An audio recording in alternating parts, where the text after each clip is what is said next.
জামাল নাসেরের পাঠানো সেই লোকটি জেলখানার ভিতরে দৃশ্য দেখে অবাক হয়ে ফিরে এসে বললেন, জাহাপানা, কয়েকখানার ভিতরে গিয়ে দেখলাম সৈয়দ কুতুব নামাজের ভিতরে সেজদায় পড়ে আছে, আর শিকারী পাগলা কুকুর তার পাশে বসে তাকে পাহারা দিতেছে।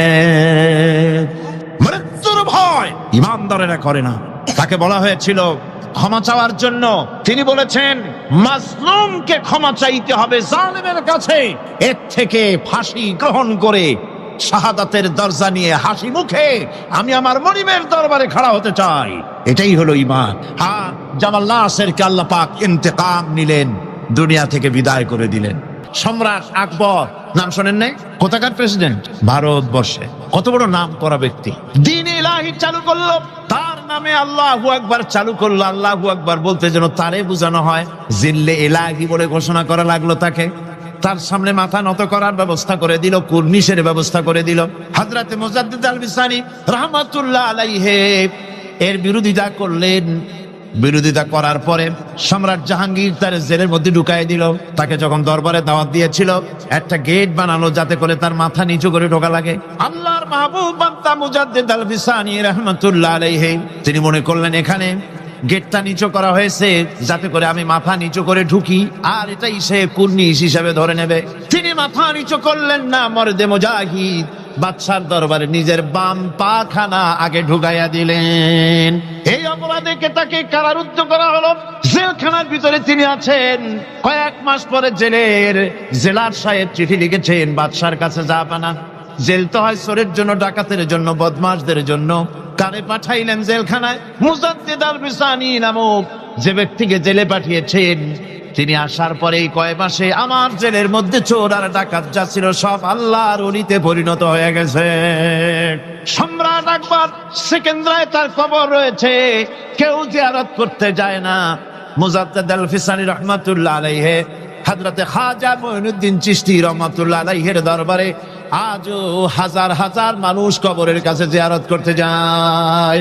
দিনদার ইমানদার সৎকর্মশীল হলে আল্লাহ পাক তার মহব্বত মানুষের দিলের মধ্যে পয়দা করে দেন। ভাইরা আমার, এই পৃথিবীর বুকে ভালো কাজ যারা করে তাদের জন্য ফুল বিছায় কেউ দেয় না। ফুল দেয়? ফুল দেয় না, কণ্ঠকা কীর্ণ থাকে। নবীজি কালেমার দাওয়াত দিয়েছিলেন, এই কারণে নবী কোনো ফুলের বিছানা পান নাই, ফুলের মালা পান নাই। কাফির বেঈমানেরা নবীজিকে মারধর করেছে, দান্দার মোবারক শহীদ করেছে। হযরত বেলালকে উটের পায়ের সাথে বেঁধে দিয়ে উট তাড়ায় দিয়েছে। দড়ির মাথায় বেলাল বাঁধা, পিঠের থেকে চামড়া খসেছে, মাথা থেকে চামড়া খসে গেছে। উত্তপ্ত মরুভূমির উপরে হযরত বেলালের রক্তাক্ত শরীরকে চিৎ করে শোয়াই দিয়েছে। চতুর্দিকে কাফেরেরা দাঁড়ায়া লোহার ডান্ডা দিয়ে তাকে পিটাইছে আর বলেছে লাত মানাতির উপরে এখনো ঈমান আন। হযরত বেলাল একটা ভাঙ্গা আঙ্গুল কোন রকম আকাশের দিকে উঁচু করে বলেছেন, আহাদ আহাদ আহাদ লা ইলাহা ইল্লাল্লাহ লা ইলাহা লা ইলাহা ইল্লাল্লাহ মুহাম্মাদুর রাসূলুল্লাহ। কত চলে পুলিশকে যে দায়িত্ব, যে ক্ষমতা গভর্নমেন্ট দেয়, সরকারি আইনে পুলিশের যে দায়িত্ব আছে, যে পাওয়ার আছে, পুলিশ যদি তার পাওয়ারকে নির্দ্বিধায় যদি এই দায়িত্ব পালন করতে পারত, আমি বলতে চাই গোটা দেশ একটা সুন্দর দেশে পরিণত হয়ে যেত। কিন্তু পুলিশ কি তার দায়িত্ব অবলীলাক্রমে পালন করতে পারে? পুলিশ বহু কষ্ট করে খাগড়াছড়ি আর বান্দরবানের পাহাড় ঘুরে ঘুরে বড় ডাকাতরে ধরে ফেলেছে। বড় চোরাচালানি, স্বর্ণ চোরাচালানকারী বড় একটা ডাকাতরে ধরে ফেলাইছে। জীবনের ঝুঁকি নিয়ে ধরছে। আসামি ধরা কি এত সহজ? গেলেই আসামি কয় যে আমার হাতে হ্যান্ডকাপ পরাই দেন, আমি আসছি। এরকম করে না, জীবনের ঝুঁকি নিয়ে তারপরে পুলিশ গ্রেফতার করে, তাদেরকে গ্রেফতার করলো। পরের দিন টেলিফোন আসলো, হ্যালো চট্টগ্রামের এসপি? বলে হ্যাঁ। আরে মিয়া তুমি ধরছো কারে? আরে ধরছি তো বল্টু মিয়ারে। কেন ধরলা তারে? কয় স্যার অস্ত্র শুদ্ধা ধরছি। তাতে কি হয়? আমার পার্টির লোক অস্ত্র শুদ্ধা ছাড়িয়ে দিবি যদি চাকরি করতে চাস। কথা ঠিক কিনা? এগুলি অনেক আগে হতো, আজকাল হয়তো না, আজকাল হয়। আমি এ কথা কেন বললাম? থানায় আসামিদেরকে ধরা হয়, জেল হয়ে গেল, কয় মাস পর বেরিয়ে গেল, থানায় তার নামটা আসামির খাতায় লেখা গেল চোর হিসাবে, ডাকাত হিসাবে, সন্ত্রাসী হিসাবে, চোরাচালাকি হিসাবে, ঠিক কিনা? আবার ধরা পড়লো, আবার নাম উঠলো, আবার ধরা পড়লো, আবার নাম উঠলো, জেল থেকে মুক্ত হলো, নাম ঠিকই থাকলো খাতায়। কিন্তু কোন বান্দা যদি গুনাহ করে, আল্লাহর বান্দার জন্য যে খাতা আছে, ফেরেশতারা যেটা লেখে, ওইখানে গুনার খাতায় তার নাম উঠে গেল। রব্বুল আলামিন বলেন, আমার বান্দা যদি গুনাহ করার পর বুঝতে পেরে যখন তওবা করে, তখন শুধু গুনাহ মাফ করি না, গুনার খাতা থেকে নামটাও আমি মুছে ফেলে দেই। আমার বান্দা যখন শয়তানের ওয়াসওয়াসায় পড়ে একটা নেকের একটা গুনার নিয়ত করবে, গুনাহ করার নিয়ত করবে, গুনাহটা করে নাই, পাপ লিখবা না। গুনাহ করা হয়ে যাওয়ার পর একটা গুনার জন্য একটা গুনাহই লিখবা। আর যদি আমার বান্দা কোন একটি নেকির কাজের নিয়ত করেছে, হজের নিয়ত করেছে, হজে যায় নাই, মাদ্রাসা মসজিদে দান করবে, চট্টগ্রাম তাফসীরুল কোরআন মাহফিলে দান করবে, করে নাই এখনো, শুধু নিয়ত করেছে, নেক নিয়তের কারণে আমলনামায় একটা নেকি লিখে দিবা।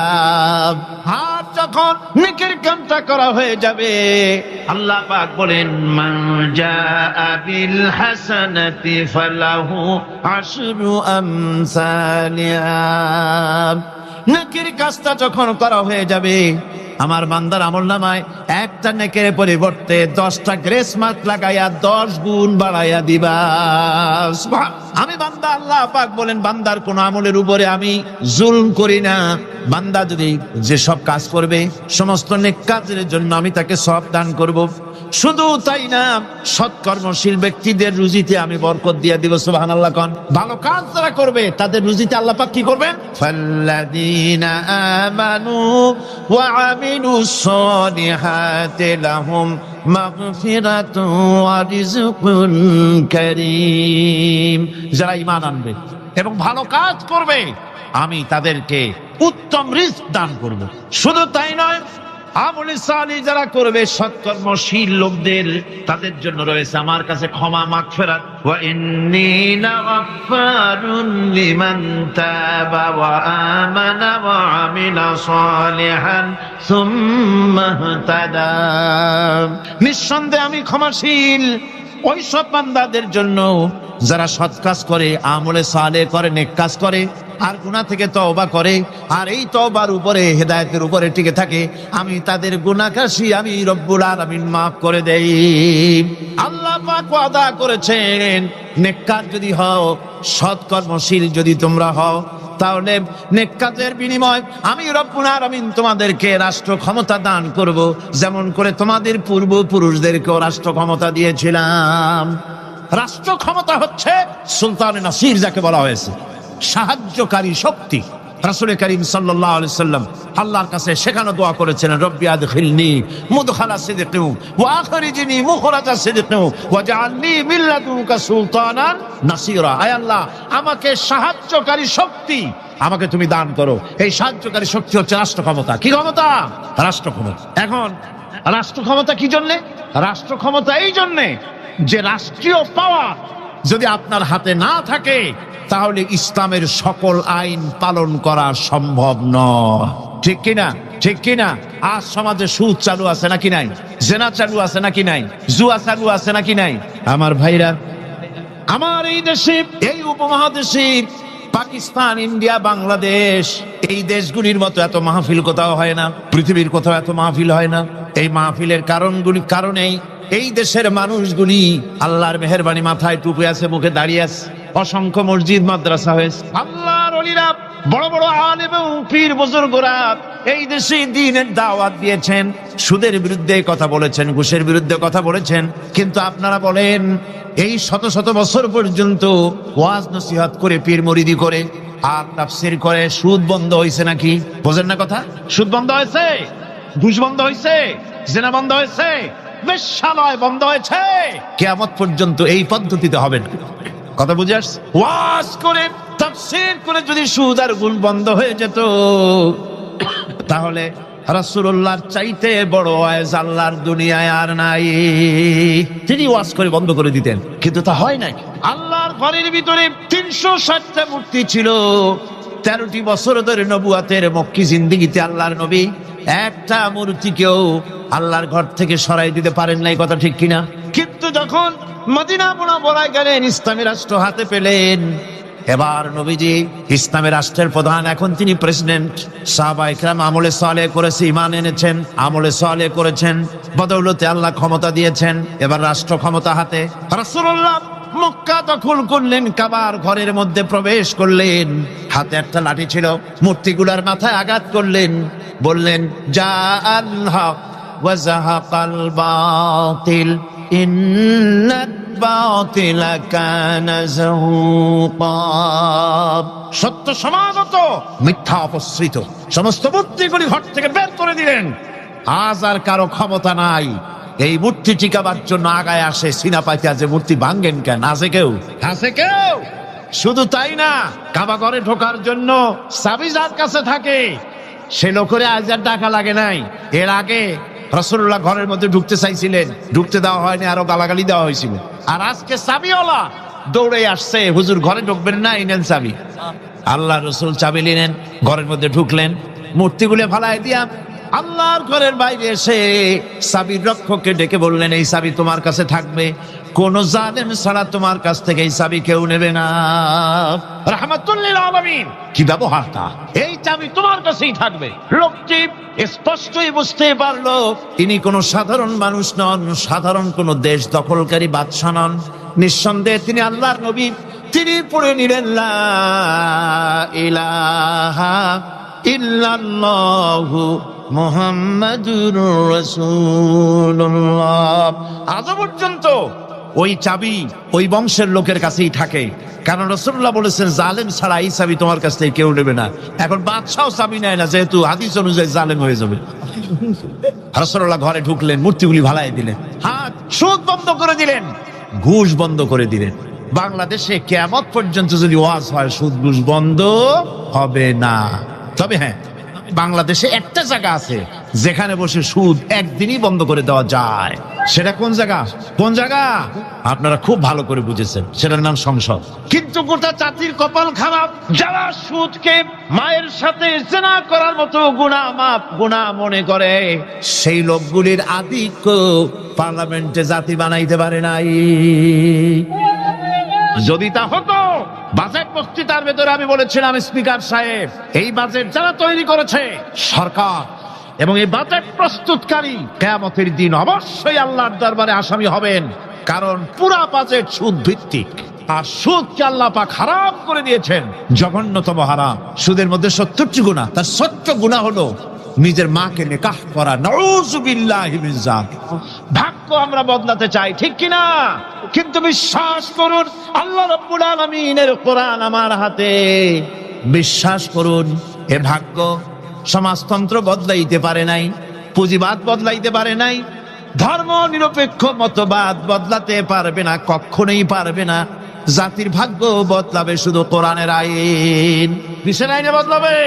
এই কোরআন ছাড়া ভাগ্য বদলাবার আর কোনো পথ। কোরআনের দিকে গিয়ে আসুন। শুধু তাফসীর শোনার জন্য পাগল হলে হবে না, আমল করতে হবে। মাওলানা সৈয়দ সালমান নদভী সাহেব তিনি যে কথাটা বলেছেন, কি দারুণ কথা বলেছেন। তাফসীর শুধু শুনলে হবে না, শুনে একজন দায়ী হয়ে যান, আপনারা কোরআনের দাওয়াতকারী হয়ে যান, বাড়ি বাড়ি ডোর টু ডোর চলে যান, মানুষকে বুঝান জাতীয়তাবাদ, পুঁজিবাদ, সমাজবাদ, ধর্মনিরপেক্ষ মতবাদ, সকল বাদের পরিণতি বরবাদ। ইসলামের পরিণতি আবাদ। ইসলামের পরিণতি কি? আবাদ। ইসলামের দাওয়াত দেন, কোরআনের দাওয়াত দেন, আর প্রস্তুতি গ্রহণ করুন। নির্বাচন যখন আবার আসবে, কোরআনের লোকগুলো পাঠাই দিবেন। আল্লাহ যেন তৌফিক দেন, আল্লাহ যেন তৌফিক দেয়। জোরে কোন আমিন। ভাইরা আমার, আমলে সালেহ যারা করবে, সৎ কাজ যারা করবে, আল্লাহ তাদের জন্য জান্নাত দান করবেন। জোরে বলেন সুবহানাল্লাহ। রব্বুল আলামিন বলেন, ওয়াল্লাযীনা আমানু ওয়া আমিলুস সালিহাতি সানুদখিলুহুম জান্নাতিন তাজরি মিন তাহতিহাল আনহার খালিদিনা ফিহা আবাদান। আল্লাহ রাব্বুল আলামিন বলেন, যারা ঈমান এনেছে আর যারা সৎ কাজ করেছে, আমি তাদেরকে অবশ্যই জান্নাত দান করব। সুবহানাল্লাহ। এমন জান্নাত দেব যেই জান্নাতের নিচের থেকে সতত প্রবাহিত নহর প্রবাহিত রয়েছে। এত সুন্দর জান্নাত তারা পাবে, এটা হচ্ছে আল্লাহর ওয়াদা। এটা কার ওয়াদা? সৎকর্ম যদি করেন, ভালো কাজ যদি করেন, আল্লাহ পাক সৎকর্মশীলদের জন্য জান্নাত দিবেন। তারপরে আল্লাহ আবার কি বলছেন শোনেন, আল্লাহ পাক বলেন সন্দেহ করো না, আমার কথায় কোনো সন্দেহ করো না। ওয়াদাল্লাহি হাক্কান ওয়া মান আসদাকু মিনাল্লাহি কিলা। আল্লাহর ওয়াদা অবশ্যই হক। আল্লাহর চাইতে সত্যবাদী আর কে হতে পারে? কে হতে পারে? আল্লাহর কথাগুলো বিশ্বাস হয় না। ওই যে নির্বাচনের সময় কে একজন কইলো, এবার আমাকে পাঠা জম্বের খাওয়া খাইবা, রাস্তাগুলা সোনা দিয়ে বানাই দেবো, গরুর গাড়ি চাকার মতো জিলাপি বানাই দেবো, খাইতে গিয়ে শীত হয়ে থাকবা। মানুষেরা মহব্বতের ঠেলায় অস্থির। আরে মুসলমান, একটা শাড়িতে ভুলে যায়, একটা লুঙ্গিতে ভুলে যায়, 10টা টাকায় ভুলে যায়। আপনারা মনে কিছু নেবেন না তো? একটা ছাগলও তার দাম হয় 500 টাকা, 1000 টাকা, 2000 টাকা, কিন্তু নির্বাচনের সময় আল্লাহর বান্দাদের দাম যারা ভোট দিতে যায় এই ছাগলের সেই কমে যায়, 50 টাকা 100 টাকা বিক্রি হয়ে যায়। আপনারা কিছু মনে নিলেন না তো? রাগ করেন না, আমি দৃষ্টান্ত দেওয়ার জন্য দুঃখিত। এটা হলো বাস্তব, এটা আমাদের সমাজের বাস্তবতা। আমাদেরকে বুঝতে হবে, আমাদেরকে চিনতে হবে কার পিছনে দৌড়ায়। ওটা কি নামাজ পড়ে? ও তো আল্লাহর হক আদায় করে না, মানুষের হক আদায় করবে কিভাবে? ওর নামাজ নাই, ওর চরিত্র নাই, মদ খায়, বউ পর্দায় থাকে না, কিসের নেতা? নেতৃত্ব তো সেই দিতে পারে যার দিন আছে, ঈমান আছে, চরিত্র আছে, আল্লাহরে ভয় করে। ইউসুফ আলাইহিস সালাম, জুলাইখা তাকে আটকায় ফেলেছে ঘরের মধ্যে, তালা দেওয়া, খিল দেওয়া, সিটকানি মারা, পালাবার পথ নাই, চতুর্দিকে উলঙ্গ নগ্ন চিত্র। আর এই সুন্দরী যুবতী নারী জুলাইখা তার প্রেম নিবেদন করেছে হযরত ইউসুফের কাছে। যৌবনে ভরা টকবগে যৌবনের যুবক হযরত ইউসুফ আলাইহিস সালাম, সৌন্দর্যের পিরামিড, বাঁচার কোনো পথ নাই জুলাইখার কুপ্রবৃত্তি চরিতার্থ করে দেওয়া ছাড়া। কিন্তু হযরতে ইউসুফ আলাইহিস সালাম আল্লাহ রাব্বুল আলামিনকে ডাকলেন, হতাশায় ভেঙে পড়লেন না, আল্লাহকে ভয় করলেন, আল্লাহকে ডাকলেন। আল্লাহকে ডেকে, আল্লাহকে ভয় করে তালাবদ্ধ দরজার দিকে যখন দৌড় মারলেন, রব্বুল আলামিন আপন কুদরতে দরজার তালাগুলি খুলে দিলেন। ভাইরা আমার, এভাবে করে মুমিনেরা কখনো হতাশ হয় না। ফাইন্না মাআল উসরি ইউসরা, ইন্না মাআল উসরি ইউসরা। মনে রাখতে হবে, দুঃখ কষ্টের সাথে থাকে সুযোগ সুবিধা, আর প্রত্যেক অসচ্ছলতার সাথে থাকে উদার সচ্ছলতা। এর কোনো বিপরীত কখনই হয় না। আল্লাহ রাব্বুল আলামিন এইভাবে করে মুমিনদেরকে বলেছেন যেন তারা হতাশায় ভেঙে না পড়ে। আমার বন্ধুগণ, হযরতে হুদ আলাইহিস সালামকে যখন সমাজের লোকেরা, রাষ্ট্রের লোকেরা ঘিরে ফেলে দিল, সমাজ শক্তি, রাষ্ট্র শক্তি যখন তাকে ঘিরে ফেলে দিল, ষড়যন্ত্রের পাহাড় তুলে দিল, তারে মেরে ফেলে দিবে, হযরত হুদ দেশ থেকে তার পালায় গেলেন না, ভয় পেলেন না। হযরতে হুদ আলাইহিস সালাম বললেন, কোরআনে কারিমে হযরত হুদের কথা কোট করা হলো, ফাকিদুনি জামিআন সুম্মা লা তুনজিরুন। সম্মিলিতভাবে ষড়যন্ত্র করো আমার বিরুদ্ধে, সবাই মিলে ষড়যন্ত্র করো, সুম্মা লা তুনজিরুন, আর আমাকে এতটুকু অবকাশ তোমরা দিও না। ইন্নী তাওয়াক্কালতু আলাল্লাহি রাব্বি ওয়া রাব্বিকুম।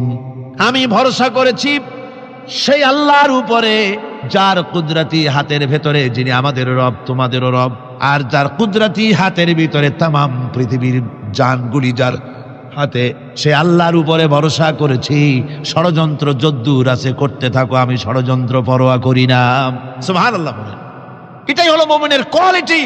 শুধু ঈমান, লা ইলাহা ইল্লাল্লাহু মুহাম্মাদুর রাসূলুল্লাহ, গরুর গোশত খাই, আর রবিউল মাস আসতে পরে ইয়া নবী সালাম আলাইকা, ইয়া রাসূল সালাম আলাইকা, তারপরে গরম গরম জিলাপি আর রসগোল্লা খাইলাম খুব বেশি করিয়া, এর নাম মুমিন নয়। মুমিন হচ্ছে তার চলায় ফেরায়, ওঠায় বসায় সাহসিকতার এক আন্দাজ তৈরি হবে সে। আমার ভাইয়েরা, বিপদে অবিচলতা আমাদেরকে পয়গম্বরেরা শিক্ষা দান করেছেন। হযরত ইউনূস আলাইহিস সালাম মাছে তারে গিলে ফেলে দিল, হতাশায় তিনি হার্ট ফেল করেন নাই। মাছের পেটের মধ্যে যদি কেউ চলে যায়, বেরিয়ে যাওয়ার জন্য কোনো ব্যাকডোর আছে নাকি? কোন পালাবার কোন রাস্তা আছে? মাছের পেটের জানালা দরজা আছে? কিছুই না। তিনি হতাশ হলেন না, মাছের পেটের ভেতরে বসে হযরত ইউনূস আলাইহিস সালাম বুক ভরা আশা নিয়ে আল্লাহর দরবারে তিনি ঘোষণা করলেন, লা ইলাহা ইল্লা আনতা সুবহানাকা ইন্নী কুনতু মিনাজ জালিমিন। পড়েন না সবাই, লা ইলাহা ইল্লা আনতা সুবহানাকা ইন্নী কুনতু মিনাজ জালিমিন। হযরত ইউনূস আলাইহিস সালাম বললেন, আল্লাহ তুমি ছাড়া কোনো ইলাহা নাই, তোমার পবিত্রতা ঘোষণা করছি, আমি জালিমদের অন্তর্ভুক্ত হয়ে গেছি। তিনি যখন চিল্লাচ্ছিলেন, মাছির পেটের ভিতরে বসে যখন কাতরুক্তি করতেছিলেন, আল্লাহ বুঝি তখন শোনেন নাই সে কথা? কি বলেন? আল্লাহ বুঝি তখন তন্দ্রায় বা নিদ্রায় ছিলেন? না, আল্লাহ পাক কি ঘুমান? তন্দ্রায় যান? লা তাখুযুহু সিনাতুন ওয়ালা নাওম। আল্লাহ রাব্বুল আলামিন বলেন, কোন তন্দ্রা বা নিদ্রা আল্লাহ রাব্বুল আলামিনকে স্পর্শ করে না। হযরত ইউনূস আলাইহিস সালাম যখন মাছের পেটের ভিতরে বসে চিৎকার মারলেন, আল্লাহ পাক বলেন, ইউনূস রে, তোমার ওই ডাক কেউ শোনে নাই, দুনিয়ার কোন রাজা বাদশা শোনে নাই, দুনিয়ার কোন বন্ধু বান্ধব তোমার শোনে নাই, কিন্তু আমি তোমার আরশের মালিক, আমি রব্বুল আলামিন শুনেছি। শুধু শুনি নাই, সঙ্গে সঙ্গে জবাব দিয়ে দিয়েছি। ফাস্তাজাবনা লাহু ওয়া নাজ্জাইনাহু মিনাল গাম্মি। পড়েন, ফাস্তাজাবনা লাহু ওয়া নাজ্জাইনাহু মিনাল গাম্মি ওয়া কাযালিকা নুনজিল মুমিনিন। আল্লাহ পাক বলেন, আমি জবাব দিলাম। মাছের পেটের ভিতরে বেদনা শুরু হয়ে গেল, মাছ আর তলদেশে শুয়ে থাকতে পারলো না, সাঁতরাতে পারলো না, মাছ ভেসে উঠল উপরে। পেটের যন্ত্রণায় মাছ কিনারায় চলে এসে বমি করে দিতে পারলে যেন বাঁচি, এই অবস্থা মাছের হলো। কিনারায় চলে এলো, বমি করে ইউনূস আলাইহিস সালামকে ফেলে দিল, মাছও বাঁচলো, ইউনূস আলাইহিস সালামও বাঁচলো। আল্লাহ রাব্বুল আলামিন বলেন, মুমিনেরা শোনো, শুধু ইউনূসকে নয়, ওয়া কাযালিকা নুনজিল মুমিনিন। এইভাবে করে মুমিন বান্দারা যদি আমাকে ডাকে, আমার কাছে যদি হাত ফাইলায়, আমি আল্লাহ রব্বুল আলামিন মুমিনদের এভাবে বিপদ মুক্ত করে দেই। আমার বন্ধুগণ, কোরআনে কারীমে রব্বুল আলামিন বলেন, ফাআনজালাল্লাহু সাকিনাতাহু আলাইহি ওয়া আইয়াদাহু বিজুনুদিন লাম তারাওহা। আল্লাহ পাক তার মনের মধ্যে গভীর প্রশান্তি এবং স্বস্তি দান করলেন, আর এমন সৈন্য দিয়ে সাহায্য করলেন যে সৈন্যদেরকে তোমরা দেখতে পাও না।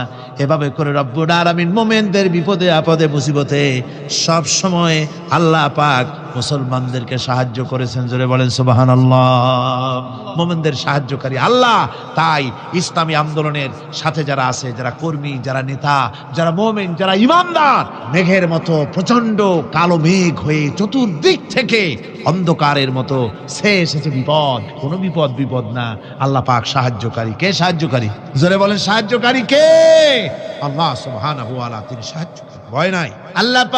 আল্লাহ পাকের উপর ঈমান আনলে পরে কলিজার ভিতরে দুর্জয় সাহসের সৃষ্টি হয়ে যায়, কোনো ভয় অন্তঃকরণে তার থাকে না। আল্লাহ পাক সাহায্য করেন। আর আল্লাহর উপরে ঈমান আনলে পরে রব্বুল আলামিন বলেছেন, ইয়া আইয়ুহাল্লাযীনা আমানু হাল আদুল্লুকুম আলা তিজারাতিন তুনজিকুম মিন আযাবিন আলীম। এমন একটা ব্যবসার কথা কি বলবো না, যে ব্যবসায় তোমাদেরকে জাহান্নামের আযাব থেকে বাঁচায় দেবে। তার প্রথম কাজই হলো আল্লাহর প্রতি ঈমান আনা। ঈমান আনলে পরে এই সমস্ত গুণ তৈরি হয়ে যায়। আর ঈমানে সবচাইতে উপকৃত হয় সমাজের লোকেরা, রাষ্ট্রের লোকেরা, পরিবারের লোকেরা, দেশের মানুষ উপকৃত হয় মুমিনদের দিয়ে ঈমানের কারণে। তার কারণ হলো, একজন মুমিন, একজন ব্যক্তি যখন ঈমানদার হয়, মুমিন হয়ে যায়, আল্লাহর প্রতি যখন প্রগাঢ় বিশ্বাস তার এসে যায়, তখন সেই ব্যক্তি নৈতিকতার মান তার বেড়ে যায়। জোরে বলেন সুবহানাল্লাহ। নৈতিক চরিত্রের উপরে সে প্রতিষ্ঠিত হয়, সে মিথ্যা বলতে সাহস পায় না। মুমিন ব্যক্তি মিথ্যা বলতে সাহস পায়? পায় না। কেন পায় না? মিথ্যা বলতে সাহস পায় না, ঠকাতে সাহস পায় না, ওজনে কম দিতে সাহস পায় না, শয়তানি বদমাশি করতে সাহস পায় না। তার কারণ হলো আল্লাহ পাক বলে দিয়েছেন, মুমিন কোরআনের ভিতরে পড়েছে, ইয ইয়াতালাক্কা والمتلقيان عن اليمين وعن الشمال قعيد দুজন নিয়ন্ত্রণকারী ফেরেশতা তোমার ডানে এবং বামে বসে বসে তোমাকে নিয়ন্ত্রণ করছে, কোথায় যাও কি করো এই ফেরেশতারা বসে বসে সব দেখতেছে। মা ইয়ালফিযু মিন কাওলিন ইল্লা লাদাইহি রাকীবুন আতীদ। মানুষ এমন কোনো কথা বলে না যা ফেরেশতারা রেকর্ড না করে, সব রেকর্ড হয়ে যায়। তাই মুমিন ব্যক্তি দায়িত্বহীন কথা বলতে পারে না। মুমিন ব্যক্তির চরিত্র ভালো হয়ে যায়, সে যে কথা বলে বুঝে শুনে কথা বলে, সে যে ওয়াদা করে বুঝে শুনে ওয়াদা করে, যেহেতু সবকিছুর জবাব কিয়ামতে দিতে হবে। কোথায় দিতে হবে? কোথায় দিতে হবে? কিয়ামতে আল্লাহর দরবারে জবাব দিতে হবে। মহান আল্লাহ রাব্বুল আলামিন বলেছেন, ওয়ালাকাদ খালাকনাল ইনসানা ওয়া না'লামু মা তুওয়াসবিসু বিহি নাফসু। মানুষ সৃষ্টি করেছি আমি, তার অন্তঃকরণের ভিতরে ওয়াসওয়াসা কি হয় আমি জানি। এই জন্য মুমিনেরা মনের ভিতরে কোনো খারাপ কল্পনাও করতে পারে না। খারাপ কল্পনা করলেও তার হিসাব দেওয়া লাগবে আল্লাহর কাছে। কার কাছে? ওয়াইন তুবদু মিন আনফুসিকুম আও তুখফুহু ইউহাসিবুকুম বিহিল্লাহ। আল্লাহ বলেন, মনের মধ্যে যে সব কল্পনা করো তা প্রকাশ করো আর গোপন রাখো, ওইটার হিসাব নেব আমি আল্লাহ পাক। কিয়ামতের দিন আমার কাছে হিসাব দিতে হবে। বন্ধুগণ, এই জন্য মুমিন যারা, মুমিনদের চরিত্র প্রতিষ্ঠিত হয়, মুমিনদের ধারণা থাকে যেখানেই যাই না কেন, যেখানেই বসি না কেন, সেখানেই আল্লাহ, আল্লাহ ছাড়া কোনো জায়গা নাই। আছে নাকি? আছে। আল্লাহ পাক বলেন, মা ইয়াকুনু মিন নাজওয়া সালাসাতিন ইল্লা হুয়া রাবিউহুম। তোমরা যেখানে তিনজন মিলে পরামর্শ করো, মনে রেখো তিনজন নও, ওখানে চতুর্থ সত্তা আমি রব্বুল আলামিন তোমাদের কাছে আছি। সব শুনি আর দেখি। পাঁচজন যেখানে হও সেখানে আমি ষষ্ঠ। এর থেকে যদি কম হও, এর থেকে যদি বেশিও হও, বান্দারে তুমি আছো যেখানে আমি আল্লাহ আছি সেখানে। উপায় নাই, সব জায়গায় আমি দেখতে পাচ্ছি। শুধু তাই নয়, রাত্রিবেলায় মানুষেরা গোপনে পরামর্শ করে, করে না? করে কিনা? রাতে রাতে পরামর্শ করে, এক জায়গায় বসে, হলের মধ্যে, পাহাড়ের মধ্যে, কোনো জায়গায় বসে পরামর্শ করে। কি পরামর্শ? ইসলামী আন্দোলনের লোকদের মারবে, কোথায় তাদের ধরবে, কোথায় তাদের অত্যাচার করবে, এই সমস্ত পরামর্শ করে। আল্লাহ পাক বলছেন, শুনুন, আল্লাহ রাব্বুল আলামিন বলেন, ওয়া হুয়া মাআহুম إذ يبيتون ما لا يرضى من القول وكان الله بما يعملون محيطا। আল্লাহ পাক বলেন, তিনি তো ঠিক সেই সময়ও তোমাদের কাছে থাকেন যখন তোমরা নিজেদের ঘরের মধ্যে বসে, কোনো এক জায়গায় বসে আল্লাহর মর্জির খেলাফ পরামর্শ করো। আল্লাহ তখনও তোমাদের কাছে থাকেন। আল্লাহর ইহাতা থেকে, আল্লাহর কর্তৃত্ব থেকে বেরিয়ে যাওয়ার কোনো উপায় নাই। সুতরাং গোপনে বলেন, প্রকাশ্যে বলেন, যেভাবেই যা কিছু করা হোক না কেন, আল্লাহর কাছে আমাদের সমস্ত অপরাধগুলি ধরা হয়ে যায়। আর এটাই হচ্ছে ইমানের সীমা পরিসীমা। তিলকা হুদুদাল্লাহ। وَإِذَا سَأَلَكَ عِبَادِي عَنِّي فَإِنِّي قَرِيبٌ। আল্লাহ পাক বলে, বান্দা যখন আমাকে ডাকে, আমি বান্দার একদম নিকটে, তার ঘাড়ের চাইতেও নিকটে। ওয়া নাহানু আকরাবু ইলাইহি মিন হাবলিল ওয়ারিদ। আমি আমার বান্দার সারা যে রগের উপরে তার মাথা, এর থেকেও আমি আমার বান্দার বেশি নিকটে। সুবহানাল্লাহ পড়ে। আমি তোমার কাছে, আমার কাছে মাপ চাও, যত বড় গুনাহ হোক। ওয়াকালা রাব্বুকুম উদউনি আস্তাজিব লাকুম। তোমার প্রভু তোমাকে ডেকে বলেছে, আমাকে ডাকো, আমি মাফ করে দেব। সুবহানাল্লাহ বিহামদি। কত বড় কথা! আমাকে ডাকো, নিরাশ হয়েও না, হতাশ হয়েও না। আল্লাহর গজব বেশি না রহমত বেশি? আল্লাহর রহমত বেশি। হাদিসে কুদসির ভিতরে এসেছে, আল্লাহ পাক বলেছেন, কোন বান্দা যদি আমার দিকে এক বিগত অগ্রসর হয়, আমার রহমত তার দিকে এক হাত এগিয়ে যায়। কোন বান্দা যদি আমার দিকে হেঁটে আসে, আমার রহমত তার দিকে দৌড়ায় যায়। বান্দা যখন আল্লাহর দরবারে দুহাত উঁচু করে চোখের পানি ফেলে দেয়, মুসলিম শরীফের হাদিসের ভিতরে এসেছে, গভীর রাত্রে, রাতের তৃতীয় অংশে আল্লাহ রাব্বুল আলামিন প্রথম আকাশে আসেন। আর ডেকে বলেন, পৃথিবীতে আছো নাকি কেউ গুনাহ করে জীবন বরবাদ করে দিয়েছো, আমার কাছে মাপ চাও। ঋণগ্রস্ত আছো, অসুস্থ আছো, অপমানিত আছো, কে আছো মাজলুম, আমাকে ডাকো, আমার কাছে বলো, আমি ডাকের সাড়া দেব, জীবনের আশা পূরণ করে দেব। ওই সময় যেই সমস্ত লোকেরা কান্দে তাহাজ্জুদের নামাজ পড়ে, আল্লাহ জিজ্ঞেস করেন ফেরেশতারা, অমুক অমুক দেশ অমুক অমুক বান্দারা কান্দে কেন? ফেরেশতারা বলে, রব্বুল আলামিন তুমি তো ভালো করে জানো। আল্লাহ বলেন, জানি, তবুও তোমাদের মুখে শুনতে চাই। তারা বলে, রব্বুল আলামিন তোমার এই বান্দা গুনাহ করেছি, গুনার জন্য মাপ চায়, জাহান্নাম থেকে বাঁচতে চায়। আল্লাহ পাক বলেন, ফেরেশতারা আমার এই বান্দারা আমারে দেখেছে নাকি? বলে দেখে নাই। বলে আমার দোজখ দেখেছে নাকি? বলে না, তাও দেখে নাই। আমার বেহেশত দেখেছে নাকি? বলে না, তাও দেখে নাই। আল্লাহ পাক বলেন, ফেরেশতারা সাক্ষী থাকো, ওরা আমাকে দেখে নাই, আমার বেহেশত দোজখ কিছুই দেখে নাই, শুধুমাত্র আমার নবীর কথা, আমার কোরআনের কথা বিশ্বাস করে আরামের ঘুমকে হারাম করে যেভাবে তারা কাঁদতেছে, সাক্ষী থেকে যাও ফেরেশতারা, আমার রহমতের দরিয়ায় জোশ মেরেছে, আমার ওই ক্রন্দনরত বান্দাগুলিকে আমি আল্লাহ মাফ করে দিলাম। সুতরাং মুমিন বান্দা যারা, আল্লাহর মুমিন বান্দা যারা, এই ইমানের কোয়ালিটি, এটাও হতাশায় নিরাশায় ভেঙে পড়বে না। গুনাহ তো মানুষই করে, গুনাহ হয়ে গেছে, মাপ চাও। তোমার গুনাহ কদ্দুর? তোমার গুনাহ যদি হয় পাহাড় সমান, আল্লাহর রহমত আকাশ সমান। জাহান্নামের কঠিন শাস্তি থেকে বাঁচতে হলে আল্লাহর প্রতি ঈমান আনতে হবে। আর ঈমান আনলে যে কোয়ালিটিগুলি হওয়া উচিত, সেগুলি আমি আপনাদের সামনে আলোচনা করছি। এরপর আরেকটি কোয়ালিটি হবে মুমিনের, তা হলো কঠোর কঠিন বিপদে অবিচল থাকবে, বিপদে ভেঙে পড়বে না। বিপদ আপদ, শত্রুতা, ক্ষয় ক্ষতি যা কিছু হয় সবই আল্লাহর পক্ষ থেকে, এটা মেনে নিতে হবে এবং ধৈর্য ধারণ করতে হবে। বিপদ মুসিবত শুধু উম্মতের জন্য নয়, দুনিয়ার সমস্ত নবীদের বিপদ এসেছে, হয় নাই? নবীদের বিপদ আসে নাই?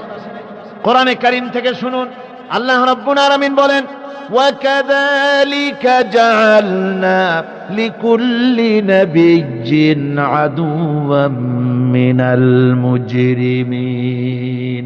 আল্লাহ পাক বলেন, এমনি করে আমি সকল নবীদের শত্রু বানিয়ে দিয়েছি সব পাপিষ্ঠ আর অপরাধ প্রবণ লোকদেরকে। প্রত্যেক যুগে নবীদের শত্রু ছিল, প্রত্যেক যুগে নবীদের কি ছিল? শত্রু ছিল। সে শত্রু কারা ছিল? আল্লাহ পাক বলছেন, নবীদের শত্রু ছিল পাপিষ্ঠ আর অপরাধ প্রবণ লোক, এরাই ছিল নবীদের দুশমন। রাসূলগণের অবস্থা যদি এই হয়, তাহলে তার উম্মত, ওই দিনের ধারক বাহক যারা, তাদের বুঝি বিপদ আপদ হবে না? নাকি হবে কিনা? তো ইসলামের বিরোধিতা যারা করে, কোরআনের পরিভাষায় বলা হয়েছে ইসলামের দুশমন, নবীদের দুশমন। দুনিয়ার সব পাপিষ্ঠ আর অপরাধ প্রবণ লোকেরাই ইসলামের দুশমন হয়, নবীদের দুশমন হয়। আজও দেখেন, আজও তাকিয়ে দেখেন, ইসলামী আন্দোলনের বিরোধিতা যারা করে, তারা পাপিষ্ঠ চরিত্রের কিনা তাকায় দেখেন, খুঁজে দেখেন, সর্বত্র খুঁজে দেখুন, খুঁজে দেখুন। যারা ইসলামী আন্দোলনের বিরোধিতা করে, যারা ইসলামকে মিটিয়ে দেওয়ার চেষ্টা করতেছে, যারা ইসলামকে মৌলবাদ বলে, ইসলামকে সাম্প্রদায়িক বলে, কোরআনে কারীমের কথা কত স্পষ্ট যে নবীদের দুশমন হয়, ইসলামের দুশমন হয় মুজরিম লোকেরা, অপরাধ প্রবণ আর পাপিষ্ঠ লোকেরা। আজও আমরা দেখতে পাই এই শ্রেণীর লোকেরা পাপিষ্ঠ এবং সবচাইতে সমাজের নিকৃষ্ট ধরনের চরিত্রহীন লোক। নামাজ নাই। আপনি খুঁজে দেখেন, ইসলামী আন্দোলনের বিরোধিতা যারা করছে, যারা নেতৃত্ব দিচ্ছে, নামাজ নাই, রোজা নাই, চরিত্র নাই, হজ নাই, যাকাত নাই, মদ, জুয়া, জেনা, ব্যভিচার ইত্যাদিতে লিপ্ত। চেহারা দেখলে ছেলেপেলেরা 2 গ্লাস পানি খায় ভরসটে। কথা ঠিক কিনা কর? এই হলো অবস্থা। মারে কেন? মুমিনদেরকে, পয়গম্বরদেরকে, সাহাবীদেরকে এবং ঈমানদারদেরকে মারে কেন? তার কারণ হচ্ছে আল্লাহ রাব্বুল আলামিন বলেছেন, ওয়া মা নাকামু মিনহুম ইল্লা আন ইউমিনু বিল্লাহিল আজিজিল হামিদ। কাফিররা ঈমানদার লোকদেরকে অন্য কোন অপরাধী নির্যাতন চালায় না, নির্যাতন চালায় শুধু এই কারণে, যেহেতু মুমিন লোকেরা পরাক্রমশালী, আল্লাহ রাব্বুল আলামিনের দ্বীনকে কায়েম করতে চায়, তার উপরে ঈমান এনেছে, এই কারণেই তারা মারে। ঠিক কিনা কর? যুগে যুগে নবীদের উপরে, সাহাবীদের উপরে যে অত্যাচার হয়েছে, সে অত্যাচার এই কারণেই হয়েছে, অন্য কোনো কারণে নয়। এই কঠিন বিপদে অবিচলতা এবং ধৈর্যের দৃষ্টান্ত নবীগণ পেশ করেছেন পৃথিবীর বুকে। আমরা দেখেছি ইব্রাহিম আলাইহিস সালামকে আগুনে ফালানো হয়েছে, আছে না কোরআন শরীফে? আমি কিন্তু গল্প করতেছি না, সব কোরআনের কথা। কিসের কথা? ইব্রাহিম আলাইহিস সালামকে আগুনে ফালানো হচ্ছে। অপরাধ কি? অপরাধ হচ্ছে হযরত ইব্রাহিম আলাইহিস সালাম দাওয়াত দিয়েছেন লা ইলাহা ইল্লাল্লাহ। জোরে পড়েন লা ইলাহা ইল্লাল্লাহ, লা ইলাহা লা ইলাহা ইল্লাল্লাহ মুহাম্মাদুর রাসূলুল্লাহ। হযরত ইব্রাহিম আলাইহিস সালাম দ্বীনের দাওয়াত দিয়েছেন, এক আল্লাহর দাওয়াত দিয়েছেন, ঈমানের দাওয়াত দিয়েছেন। আর কোনো অপরাধ ছিল না। নমরুদ সহ্য করতে পারল না। কোরআনে কারীমের মধ্যে সব কথাগুলি আল্লাহ পাক এই জন্য বিধৃত করেছেন, এই জন্য কোরআনে কারীমের মধ্যে সব কথা উঠায় দিয়েছেন, যাতে করে মুমিনেরা বিপদ আসলে পরে যেন ঘাবড়ে না যায়। ইব্রাহিম আলাইহিস সালামকে আগুনে ফালানো হচ্ছে। ফেরেশতা বলছে, ইব্রাহিম তোমারে আগুনে ফালায় দাও, হতেছে আমার কাছে সাহায্য চাও, আমার কাছে ক্ষমতা আছে, আগুনগুলো উঠাইয়া নমরুদের বংশ জ্বালায় দেব। হযরত ইব্রাহিম ফেরেশতার কাছে সাহায্য চাইছিলেন নাকি? তিনি বললেন, ফেরেশতা তোমার কাছে সাহায্য কেন চাইব? আমি তো এমন কোন অন্ধ আল্লাহর ইবাদত করি না যেই অন্ধ স্রষ্টা তার গোলামের দুঃখ দুর্দশা না দেখেন। আমি তোমার কাছে সাহায্য চাইব না। হযরত ইব্রাহিম আলাইহিস সালাম পাশ করলেন। কি বলেন, পাশ করছেন না? ঈমানের পরীক্ষায় পাশ। আগুনের মধ্যে হযরত ইব্রাহিমকে যখন ফেলানো হচ্ছে, রব্বুল আলামিন আগুনের প্রতি নোটিশ করে দিলেন, ইয়া নারু কুনি বারদাও ওয়া সালামান আলা ইব্রাহিম। আগুন আমার ইব্রাহিমের জন্য শান্তিদায়ক ঠান্ডা হয়ে যা। এখন কি আর আগুনের বাপের ক্ষমতা আছে ইব্রাহিমকে পোড়ানো? আর ক্ষমতা নাই। আমার বন্ধুগণ, ইব্রাহিম আগুনের ভিতরে আরামে বসা আছেন, আর ওদিকে নমরুদ বসে বসে দেখতেছে দূর থেকে। ইব্রাহিম তো জ্বলে না, গায়ের মধ্যে আগুন জ্বলে গেল। ডাক দিয়া কয়, আগুন তোর হলো কি?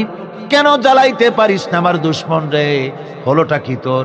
তোর কি জ্বালানো শক্তি বন্ধ হয়ে গেল নাকি? আগুনের ভিতর থেকে জবাব এলো, নমরুদ রে, আমার ভিতরে জ্বালানো শক্তি আছে কি নাই যদি প্রমাণ করতে চাও, টেস্ট করতে চাও, তুই নিজে আয়, তোরে শুদ্ধ তামাম দুনিয়া জ্বালাই দিতে পারি, ইব্রাহিমের এক গাছা পশমও জ্বালাই দিতে পারি না। তার কারণ হচ্ছে আমি হচ্ছি মাখলুক, আল্লাহ হচ্ছেন খালিক। আল্লাহ আমাকে বলেছেন না জ্বালাতে, তুমি 1000 বার বললেও আমি ইব্রাহিমকে জ্বালাইতে পারবো না। কোরআনে কারিমে ঘটনা বলে মুমিনদেরকে সাহস দেওয়া হচ্ছে, মুমিনেরা দ্বীনের কাজ করতে গিয়ে বিপদ আবাজ আসবে, ঈমানের দাবি হলো বিপদ আসবে, আর বিপদ আসলে ঘাবড়ায় যেও না, মুসিবতে পড়ে চিন্তায় পেরেশানে হয়রান হয়ে যেও না। বিশ্বকবি আল্লামা ইকবাল কি সুন্দর করে বলেছেন, আজ ভি হো জু ইব্রাহিম কা ইমা पैदा आग कर सकती है एक अंदाज गुलिस्तां पैदा। ইব্রাহিমের ঈমান যদি আজিও কোথাও হয় বিদ্যমান, করতে পারেন অগ্নিকুণ্ডে খুবসুরত এক গুলিস্তান। আজও যদি আগুনের ভিতরে কোন নমরুদ কোন ইব্রাহিমকে যদি ফেলে দেয়, আল্লাহ রাব্বুল আলামিন আজও আগুনকে ফুলের বাগান বানায়া দিবেন। সুবহানাল্লাহ।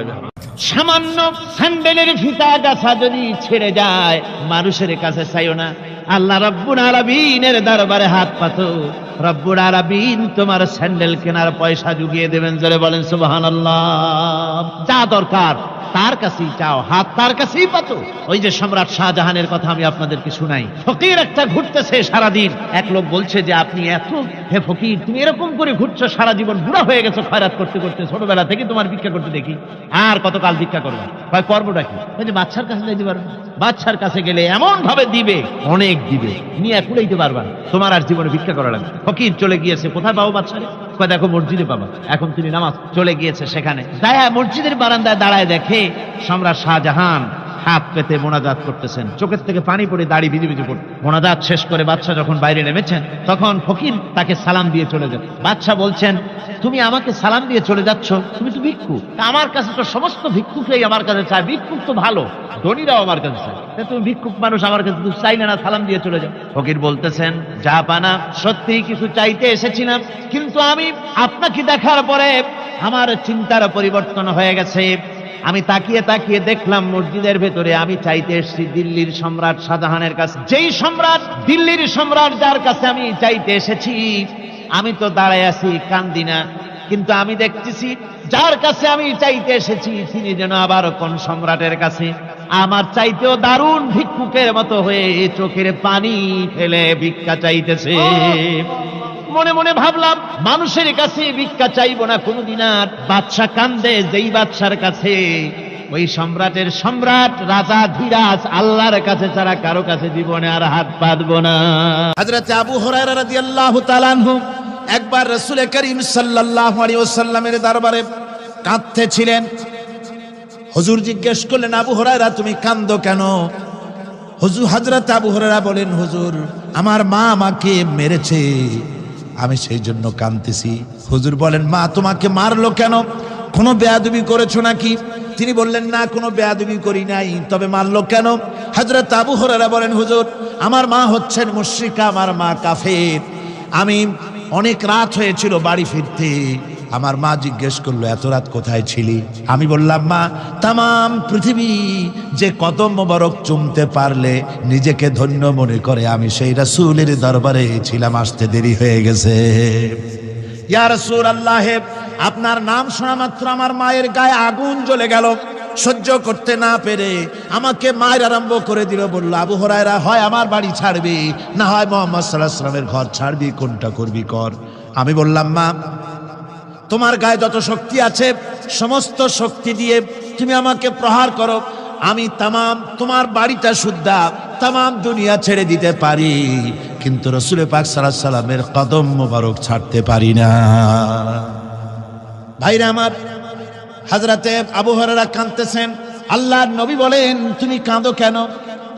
তোমার মা তোমাকে মেরেছেন, আমি এখানে কি করব? এখানে তো আমি কোনো দখল আন্দাজ করতে পারি না, আমি কি করতে পারি? এখানে ইন্টারফেয়ার তো আমি করতে পারি না, মা তোমারে মেরেছে। হযরত আবু হুরায়রা বলেন, ইয়া রাসূলুল্লাহ, মায়ের বিরুদ্ধে কোনো নালিশ করার জন্য আপনার কাছে আমি আসি নাই। বলে, কেন এসেছো? হযরত আবু হুরায়রা বলেন, হুজুর এসেছি এই জন্যে, আমি জানি আপনি যদি আল্লাহর দরবারে কোনো ব্যাপারে দোয়া করেন, আল্লাহ রাব্বুল আলামিন তা মঞ্জুর করে নেন। আপনি মেহেরবানি করে আমার মায়ের হেদায়েতের জন্য আল্লাহর কাছে দোয়া করুন। হুজুর সাল্লাল্লাহু আলাইহি ওয়াসাল্লাম দুহাত উঁচু করলেন, বললেন, আল্লাহুম্মা ইহদি উম্মা আবি হুরায়রা, আয় আল্লাহ আবু হুরায়রার মাকে তুমি হেদায়েত নসিব করে দাও। এই দোয়া রাসূল করতেছেন। হুজুরকে দোয়ার মধ্যে ফেলে রেখে আবু হুরায়রা দৌড় আরম্ভ করেছে বাড়ির দিকে। পেছন থেকে কয়েকজন সাহাবী তারা দৌড়ে গেল। আবু হুরায়রা দৌড়ায় কেন? এত ভদ্র মানুষ, কোনো সময় কারোর সাথে রাগারাগি করে না, দৌড়ায় কেন? নিশ্চয়ই কোনো বিপদ বুঝি হয়ে গিয়েছে, পিছন থেকে জামা টেনে ধরেছে, কি হয়েছে, দৌড়াও কেন? হযরত আবু হুরায়রা বলেন, আমার জামা ছেড়ে দাও, আমাকে দৌড়াতে দাও, আমি দৌড়াইয়া বাড়ি পৌঁছে গিয়ে দেখতে চাই আমি আগে দৌড়ে বাড়িতে গেলাম না নবীজির দোয়া আমার আগে আমার বাড়ি পৌঁছে গেল, কোনটা হলো আমি সেটা দেখতে চাই। হযরত আবু হুরায়রা দৌড়াতে দৌড়াতে ঘরের কাছে গিয়ে নক করেছে। ভিতর থেকে আওয়াজ এলো, কে? কিছুক্ষণ পর মা আমার বেরোলেন, মাথার চুল দিয়ে পানি পড়তেছে, বুড়া মানুষ। মা আমার কাছে এসে বলল, বাবা তোমাকে মারার পর আমি বড় অনুতপ্ত হয়েছি, মনে মনে অনুশোচনা করেছি, আরে আমার ছেলে তো কোনো খারাপ জায়গায় যায় নাই, কোনো খারাপ মানুষের কাছে যায় নাই, মারলাম কেন? বড় অনুতপ্ত হয়ে গেছি আমি। এই অনুশোচনা করে আমি এই মাত্র গোসল করেছি, আমাকে নিয়ে চলো তুমি বিশ্ব নবী রাসূলুল্লাহর দরবারে। আমার ভাইরা, রাসূল পাক সাল্লাল্লাহু আলাইহি ওয়াসাল্লাম আল্লাহর নবী এমন এক মহান সত্তা ছিলেন যে তিনি দোয়া আল্লাহর দরবারে হাত উঁচু করতে দেরি আছে, কিন্তু দোয়া কবুল হতে দেরি নাই। কুতুবে সুবহানী শেখ মুহিউদ্দিন আব্দুল কাদের জিলানী রাহমাতুল্লাহ আলাইহি তিনি বলেছেন, মুনাজাত করতে গিয়ে আবেগে বলেছেন, রব্বুল আলামিন আমি যদি তুমি যদি দয়া করে আমাকে জান্নাত দাও, আর তোমাকে যদি আমি না পাই, তুমি যদি আমার সঙ্গে দেখা না করো, আমারে যদি কথা না বলো, তাহলে এই জান্নাত আমার কোনো লাভ নাই। আর আমাকে যদি জাহান্নাম দিয়ে দাও, আর মাঝে মধ্যে তুমি যদি জিজ্ঞাসা করো মহিউদ্দিন কেমন আছো, তাহলে এই জাহান্নাম আমার জন্য বেহেশত হয়ে যাবে। আয় আল্লাহ, আমি শুধু তোমারই চাই। আল্লাহর নবী বললেন, মহিলা তুমি অপরাধ করেছো, কিন্তু তোমার গর্ভস্থিত সন্তান তো কোনো অপরাধ করে নাই, সুতরাং তোমার উপরে শরীয়তের হদ জারি করা যাবে না, ডেলিভারি হোক, তারপরে বিচার হবে। মহিলা চলে গেল আফসোস করতে করতে যে আমার বিচার হলো না, যদি এর মধ্যে আমি মরে যাই তাহলে জেনা করেছি, দুনিয়ার শাস্তি তো সহজ, পাথর মেরে উড়িয়ে দেবে, সঙ্গে সার করবে, এটা তো সহজ, কিন্তু কিয়ামতের ওই কঠিন জাহান্নামের আগুনে জ্বলতে পারবো না। মহিলাটি সন্তান ডেলিভারির পরে মহিলা চলে এসেছে রাসূলের কাছে, হুজুর এই সে আমার বাচ্চা ডেলিভারি হয়েছে, আপনি মেহেরবানি করে আমার উপরে হদ জারি করেন, শাস্তি দেন। আল্লাহ নবী বলেন, মহিলা তুমি অপরাধ করেছো, কিন্তু তোমার সন্তানের হক আছে, তোমার বুকের দুধ 2.5 বছর পর্যন্ত সে পান করবে, আমি তার হক নষ্ট করতে পারি না।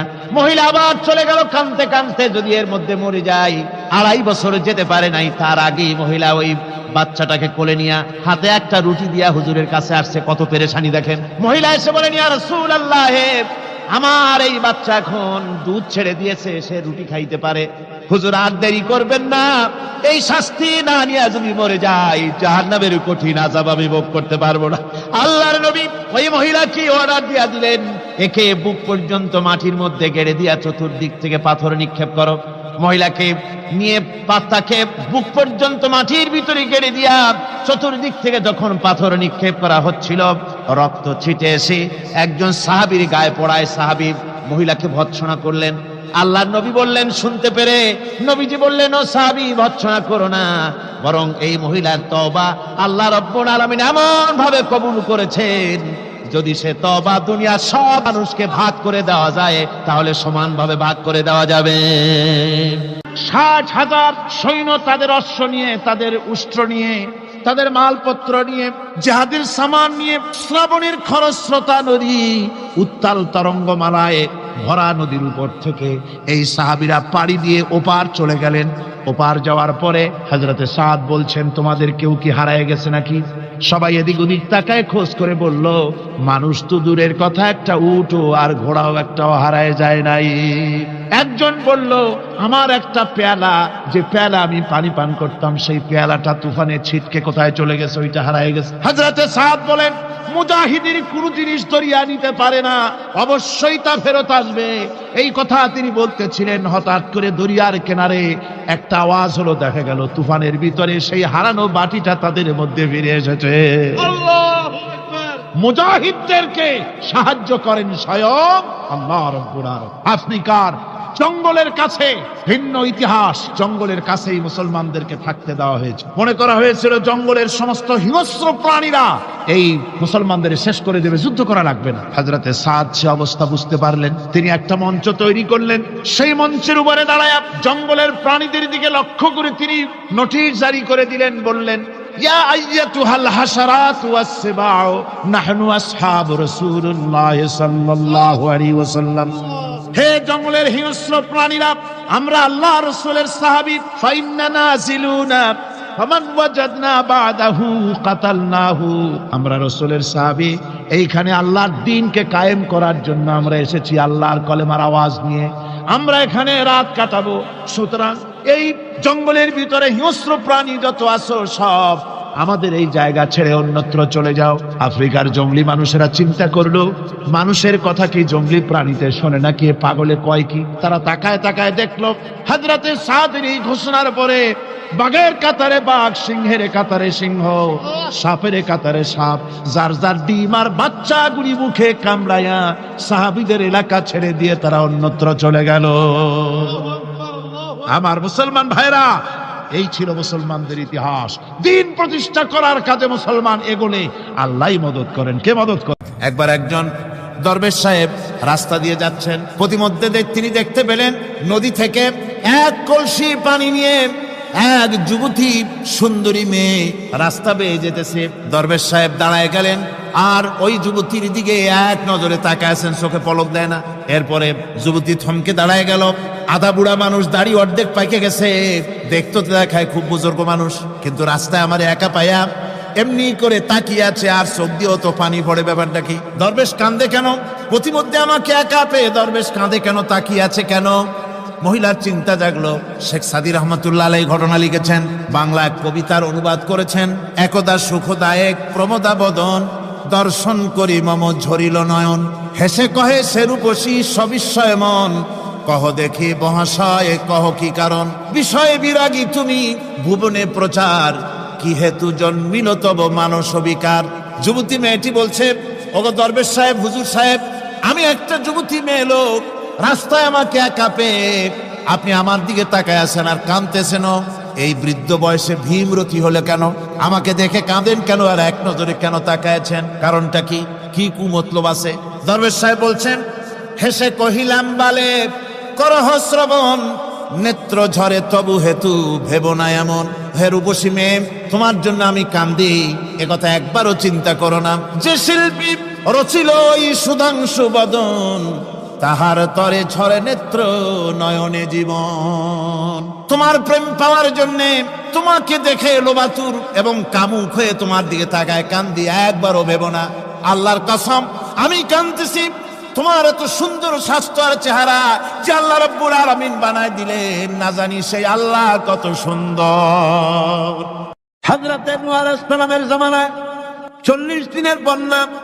এই বন্যার পরে জাহাজ যখন নেমে গেল, তখন তিনি মনে মনে ভাবলেন, আমি তো জোড়ায় জোড়ায় করে সমস্ত প্রাণীগুলি আর মানুষগুলি, কিছু কিছু মানুষ যারা ঈমান এনেছিল তাদের জাহাজে উঠাইছে, কিন্তু একটি বুড়ি আমার উপর ঈমান এনেছিল আর আমি তার ওয়াদা করেছিলাম সাথে করে নিয়ে যাব, আমি তো তার কথা ভুলে গিয়েছি।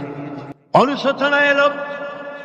জাহাজ থেকে নেমে চতুর্দিকে লক্ষ্য করলেন, মানুষ নাই, জনপদ নাই, সব শেষ হয়ে গেছে। পাহাড় পর্বত কাঠ হয়ে পড়েছে, বিল্ডিং গুলি শেষ হয়ে গিয়েছে, কোন জনপদে কোনো প্রাণী নাই, প্রাণী বলতে কিছুই নাই। হঠাৎ দূরে দেখলেন একটা কুড়ে ঘরের মতো দেখা যায়। ভাবলেন, এত বড় বন্যার ভিতরে কুড়ে ঘর কেমনে থাকলো? আস্তে করে হেঁটে গেলেন কুড়ে ঘরের কাছে। ভেতরে মানুষ আছে বলে মনে হলো। বাইরের থেকে প্রশ্ন করলেন, ভিতরে কে? জবাব এলো, আমি এই ঘরের মালিক, আমি এক বুড়ি বিধবা এক মহিলা। আপনি কে? তিনি বললেন, আমি হচ্ছি এই জামানার পয়গম্বর হযরত নূহ আলাইহিস সালাম। বুড়ি বলছেন, আমারও ধারণা তাই। আপনি আমাকে ওয়াদা করেছিলেন বন্যা হলে পরে, বন্যার আভার যখন আপনি পাবেন, আমাকে আপনি সাথে করে জাহাজে উঠায় নিয়ে দিবেন। আমার মনে হয় বন্যা কবে হবে সেই খবর দেওয়ার জন্য আপনি এসেছেন। হযরত নূহ আলাইহিস সালাম সিজদায় পড়ে কাঁদতে লাগলেন, বললেন, রব্বুল আলামিন, তোমার কুদরত বোঝার ক্ষমতা আমার নাই। 40 দিন পর্যন্ত পানির ভিতরে মানুষ কেমনে জীবিত রইল? আল্লাহ পাক শোনালেন, রোরে বিপদ যখন এলো, তুমি তোমার উম্মতকে ভুলে যেতে পেরেছো, ভুলে গিয়েছো, কিন্তু আমি রব্বুল আলামিন রহমানুর রহিম, আমি আমার বান্দিরে ভুলি নাই। পানির স্রষ্টা আল্লাহ, পানির ভিতরে তিনি বাঁচাতে পারেন, আবার তিনি আগুনের ভিতরে বাঁচাতে পারেন, সব কিছু করতে পারেন, সমস্ত ক্ষমতা আল্লাহ পাকের। মুনাফাব, তুমি কাকে ভয় দেখাতেছ? তোমার তরবারি এই সমাজের কিছু কাফেরেরা ভয় করতে পারে, তুমি কি আমারে চেনো নাকি? তুমি কারে ভয় দেখাও? তাম পৃথিবীর সমস্ত কাফেরদের উপরে আল্লাহ রাব্বুল আলামিন আমাকে বাঘ বানায় পাঠিয়েছেন। তরবারি দিয়ে প্রমাণ হবে। মুনাফাব বলে, তুমি আঘাত করো, কয় না, আক্রান্ত হলে পরে তারপরই জবাব দেব। এরপরে মুরাখাব আঘাত হানতে লাগলো। হযরতে আলী সমস্ত রণকৌশল দিয়ে আঘাতগুলি তিনি ফিরিয়ে দিতে লাগলেন।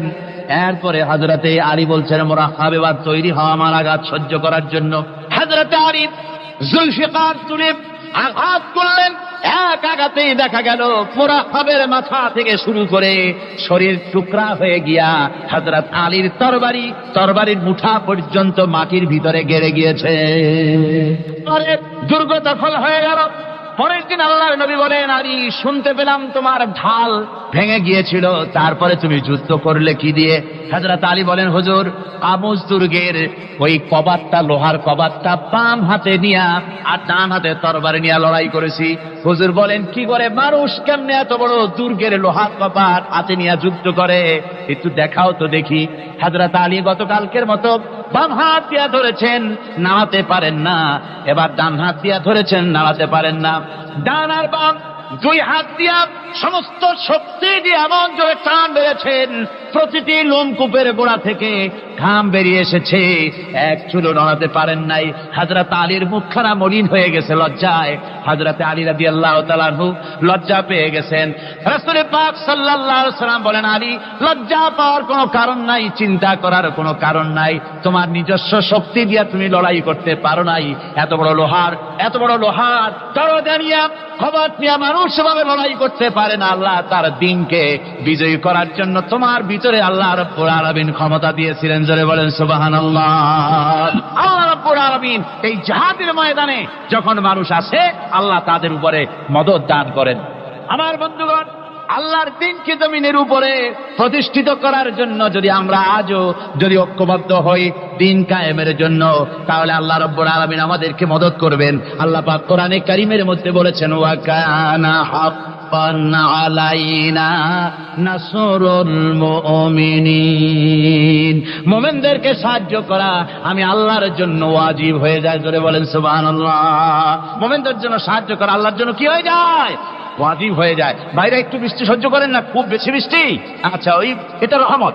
এটা কি রহমত? আমার ভাইরা, জিহাদের ভিতরে তাবাইকে আল্লাহর জান্নাতে যাওয়ার জন্য তারা জিহাদ করেছেন। তারা দেশ দখলের জন্য জিহাদ করেন নাই, দিন প্রতিষ্ঠার জন্য লড়াই করা ফরজ। দিন প্রতিষ্ঠার জন্য লড়াই করা কি? জনগণ কি? আর এই ফরজ দায়িত্ব পালন করতে গিয়ে যদি কেউ মারা যায়, তাহলে কোথায় যাবে? কোথায় যাবে? ওই শাহাদাতের মত হচ্ছে একটা সেতু, একটা সেতু বা একটা ব্রিজ, একটা সাঁকো, এপারে দুনিয়া, ওপারে আল্লাহর জান্নাতুল ফেরদাউস। জোরে বলেন সুবহানাল্লাহ। এই জন্য হযরত ওমর ফারুক রাদিয়াল্লাহু তাআলা আনহু সব সময় দোয়া করতেন, আল্লাহুম্মা রযুকনি শাহাদাতান ফি সাবিলিক ওয়াজআল মাউতি ফি বালাদি রাসূলিক। আল্লাহ রাব্বুল আলামিন, আমাকে রাসূলের শহরে পৌঁছাও আর আমাকে তোমার দ্বীনের রাস্তায় শাহাদাত মঞ্জুর করো। জোরে বলেন আমিন। এটা আমাদের দোয়া, আমারও দোয়া, আমার সারা জীবনের স্বপ্ন, সারা জীবনের স্বাদ, আল্লাহ যেন শাহাদাতের মওত নসিব করে দেন। জোরে বলেন আমিন। এর থেকে উন্নত মানের মওত আর নাই।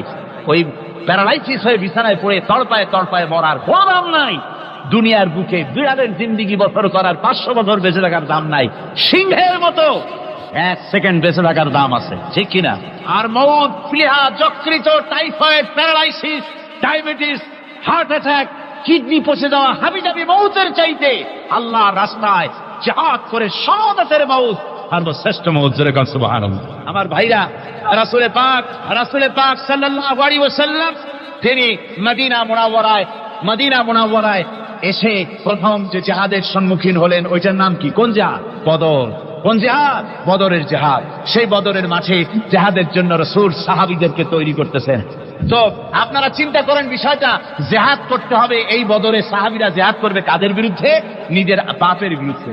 রাসূল পাক খুব চিন্তিত হলেন যে সাহাবীদেরকে কিভাবে উদ্বুদ্ধ করা যায়। হুজুর জিহাদের কথাই বলতেছেন যে এখন বদরে আমাদের টিকে থাকার প্রশ্ন, এইটা মুসলমানদের টিকে থাকার প্রশ্ন, বদরের যুদ্ধ, বদরের এই জিহাদটা। হুজুর যখন এগুলি বলতেছেন, হযরত মিকদাদ রাদিয়াল্লাহু তাআলা আনহু, রাসূলের একজন জলিলুল কদর সাহাবী, তিনি দাঁড়িয়ে বলছেন, হে আল্লাহর রাসূল, কেন আপনি চিন্তা করছেন? ইমজি বিনা ইয়া রাসূলুল্লাহ হাইসু মা তাশা। হে আল্লাহর রাসূল, আপনি আমাদেরকে নিয়ে চলুন যেদিকে আপনার খুশি। হাইসুমা আমারাকাল্লাহ, যেদিকে আল্লাহ আপনাকে নির্দেশ করেন সেদিকে আমাদের নিয়ে আপনি সেদিকেই চলুন। ইন্না লা নাকুলু লাকা কামা ক্বালা বনু ইসরাঈল লিমূসা আলাইহিস সালাম, ইযহাব আনতা ওয়া রাব্বুকা ফাকাতিলা ইন্না হাহুনা কায়িদুন। বুখারী শরীফের হাদিস। হযরত মিকদাদ রাদিয়াল্লাহু তাআলা আনহু বলছেন, হে আল্লাহর রাসূল, আপনি আমাদের নিয়ে চলুন, আল্লাহ যেদিকে আপনাকে আমাদের নিয়ে যেতে বলেন সেই দিকে নিয়ে যান। আমরা মুসা আলাইহিস সালামের উম্মতের মতো বলবো না যে হে মুসা, আপনি আর আপনার আল্লাহ দুজন গিয়ে যুদ্ধ করেন, আমরা এখানে বসে থাকি, এমন কথা আমরা বলবো না। বাল ইযহাব আনতা ওয়া রাব্বুকা ফাকাতিলা ইন্না মাআকুমা মুকাতিলুন। ও নবী, বরং আমরা বলবো আপনি চলুন আমাদের নিয়ে, আপনি এবং আপনার আল্লাহ চলুন জিহাদের ময়দানে, আমরা আপনার সঙ্গে জিহাদ করব, লড়াই করব সেই পর্যন্ত। মা দামাত মিন্না মা দামাত আইনুম মিন্না তাতাররাফ, যতক্ষণ পর্যন্ত আমাদের একটা চক্ষুর পলক পড়ে, যতক্ষণ পর্যন্ত একটা চোখের পাতা নড়ে, ততক্ষণ পর্যন্ত আমরা কাফেরদের বিরুদ্ধে লড়ব। সুবহানাল্লাহ ওয়া বিহামদিহি, যতক্ষণ চোখের পাতা নড়ে ততক্ষণ পর্যন্ত লড়ব, নিয়ে চলুন আমাদেরকে। হুজুর খুব খুশি হলেন। আহারে, রাসূল পাক সাল্লাল্লাহু আলাইহি ওয়াসাল্লাম দারুণ ভাবে খুশি হয়ে গেলেন। হুজুর বললেন, ও সাহাবীরা, তোমাদের মানসিক অবস্থা যখন এই, কুমু বিনা ইলা জান্নাতিন, চলো আমার সাথে বেহেশতের দিকে। সুবহানাল্লাহ, সবাই বলেন সুবহানাল্লাহ। কুমু বিনা ইলা জান্নাতিন আরদুহা কাআরদিস সামাওয়াতি ওয়াল আরদ, সেই বেহেশতের দিকে চলো যে বেহেশতের বিশালতা প্রশস্ততা এই পৃথিবী এবং আকাশের চাইতে অনেক বড়, সেই বেহেশতের দিকে চলো। ফাকামা উমাইর বিন হামাম ওয়া কানা ইয়াকুলুত তামার, হযরত উমাইর বিন হামাম এক যুবক, তিনি দাঁড়িয়ে গেলেন। আমার মুসলমান ভাইরা, যুবকদের অবদান কিন্তু ইসলামে সব চাইতে বেশি। জোরে বলেন সুবহানাল্লাহ। কাদের অবদান বেশি? সর্বপ্রথম ইসলাম কবুল করেছে কারা? যুবকরা। হযরত আবু বকর, হযরত ওমর রাদিয়াল্লাহু তাআলা আনহু, তাদের বয়স যুবক বয়স, যুবক বয়সে তারা ইসলাম কবুল করেছেন। হযরত আলী যুবক ছিলেন, এই জন্য যুবকদের ইবাদতের সওয়াব বেশি। রাসূল পাক বলেছেন, কিয়ামতের ময়দানে যেদিন কোনো ছায়া থাকবে না, আরশে আজিমের নিচে 7 শ্রেণীর লোকেরা ছায়া পাবে, তার মধ্যে এক শ্রেণী হচ্ছে ওয়াশাবুন নাশাফি ইবাদাতিল্লাহ, ওই যুবকেরা যারা নাকি রাত গুজরান করে, রাত কাটায় আল্লাহর ইবাদতে, রাত জাগে আল্লাহর ইবাদত করে। জোরে বলেন সুবহানাল্লাহ। বুড়োদের 100 বার আল্লাহ বলা আর এক যুবকের 1 বার আল্লাহ বলা, বৃদ্ধের সারা সপ্তাহ তাহাজ্জুদ পড়া আর যুবকের 1 রাতের তাহাজ্জুদ পড়া, মনে হয় তার থেকেও বেশি। সুবহানাল্লাহ। তাই বলে বৃদ্ধ যারা, তারা কিন্তু হতাশ হবেন না, ওই যৌবনকাল আপনিও বেরিয়ে এসছেন, ঠিক না?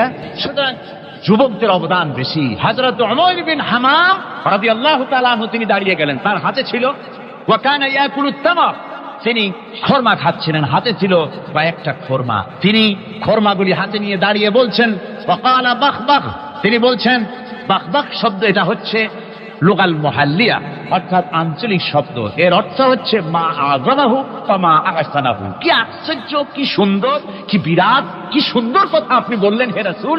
জান্নাতুন আরদুহা কাআরদিস সামাওয়াতি ওয়াল আরদ, এমন দেশ তো পাওয়া যাবে জিহাদ করলে যে বেহেশতের বিশালতা প্রশস্ততা এই বিশাল আকাশের চাইতে, জমিনের চাইতে বেশি। ওয়াল্লাহি লাউ কুনতু হাইয়ান হাত্তা আকুলাহুন্না, আমি যদি, ওয়াল্লাহি আল্লাহর কসম, আমি যদি এই খরমাগুলো যদি খাইতে থাকি, ইন্নাহা লা হায়াতুন তাবিলা, তাহলে তো এটা অনেক লম্বা হায়াত লাগবে। এই খরমাগুলি খাইতে অনেক সময় লাগবে, বেহেশতে যাইতে দেরি হয়ে যাবে। সুতরাং এই খরমা তো আর খাওয়া যাবে না। ফারামাবিহিন না, হাতের খরমাগুলি সব ফেলে দিয়ে জিহাদের ময়দানে লাফায় পড়লেন। অনেকগুলি কাফেরকে জাহান্নামের ঘাটে উতরায় দিয়া হযরত ওমর নিজেও শাহাদাত বরণ করলেন। জিহাদের